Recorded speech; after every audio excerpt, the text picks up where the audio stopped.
அனைவரும் ஆனந்தமாய் வாழ்க. இறைவனை அடைவது எப்படி? இறைவனோடு இரண்டர கலப்பது எப்படி? இதை பற்றி பேசாத ஞானிகள், மகான்கள், சாதாரண மனிதர்கள் முதற்கொண்டு எல்லாரும் பேசிக்கிட்டே இருக்காங்க. கடவுளோடு எப்படி இணைவது என்று யோக நெறிகள் பல இருக்கு. அதையெல்லாம் கற்றுக்கிட்டா கடவுளை அடைய முடியும். நிறைய படித்தா கடவுளை அடைய முடியும். தேவாரம், திருவாசகமெல்லாம் பாடுனா கடவுளை அடைய முடியும். பக்தி செலுத்தினா கடவுளை அடைய முடியும். விரதம் இருந்தால் கடவுளை அடைய முடியும். மொட்டை அடிப்பது, அழகு குத்துவது, காவடி எடுப்பது, இப்படி பல்வேறு விதமாக கடவுளை அடைய மனிதர்கள் அவரவருக்கு தெரிந்த வித்தையெல்லாம் செய்கிறா.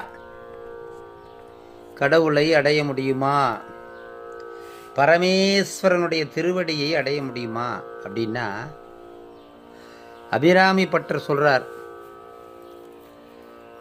அன்னை அபிராமி என்னை நினைவின்றி அவளே வந்து ஆண்டு கொண்டாள் என்று.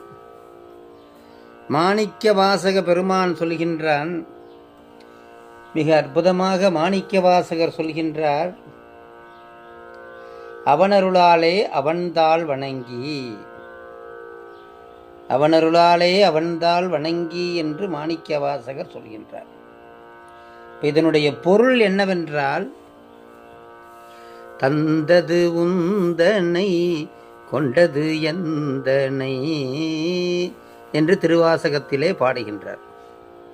கடவுளை அடைய ஒரே வழி என்னன்னா, இறைவனே மனம் இறங்கி வந்து நம்மளை ஆட்கொண்டாதான். பரமேஸ்வரன் நினைக்கணும், வெற்றிக்கனி சுவாமிகளை ஆட்கொள்கின்றேன், வெற்றிக்கனி சுவாமிகளுக்கு வேண்டியதெல்லாம் செய்கின்றேன் என்று பரமேஸ்வரன் நினைத்து செஞ்சாதான். வேற எந்த பரதேசியும் ஒன்றும் செய்ய முடியாது.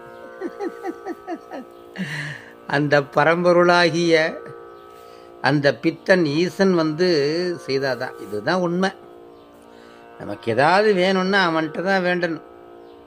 அவன் தருவது தான் காலத்தால் அழியாமல் இருக்கும். அதனாலே எது வேண்டுமானாலும் நடராஜ பெருமான் அம்பலத்தரசனிடம் வேண்டுங்கள். அனைவரும் ஆனந்தமாக வாழ்வோம்.